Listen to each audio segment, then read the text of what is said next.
In today's video, I'm going to teach you how to clear the Walmart app cache and data on your Android device to fix search issues and improve performance. Let's start with a quick cleanup you can do right where you search. If you're seeing a search term or suggestion you no longer want, click on search to bring up your recent entries. When you see the term you want to remove, just click the X icon to delete it. This is a fast way to tidy up a single item or clean out a few recent searches without changing any app settings.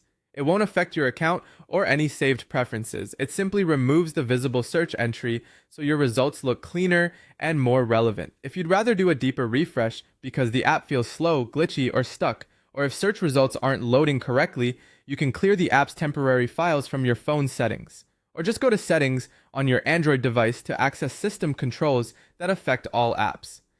From there, go to apps to see the full list of installed applications. In the list, search for Walmart so you don't have to scroll. Typing a few letters will usually bring it right up. Once you've opened the Walmart app details screen, click on Storage. This is where Android keeps the app's local files. You'll see two important options. First, click on Clear Cache.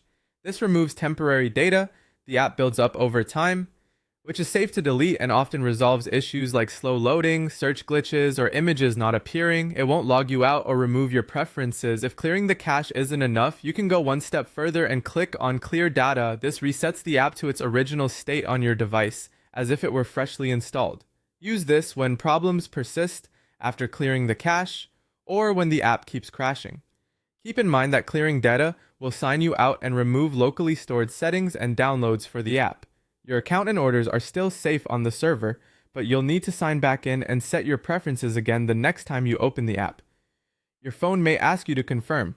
Go ahead and approve to complete the reset. After that, open the app again and try your search. You should notice faster performance and cleaner results. If search entries pile up again, remember you can quickly tap the search field and use the X icon to delete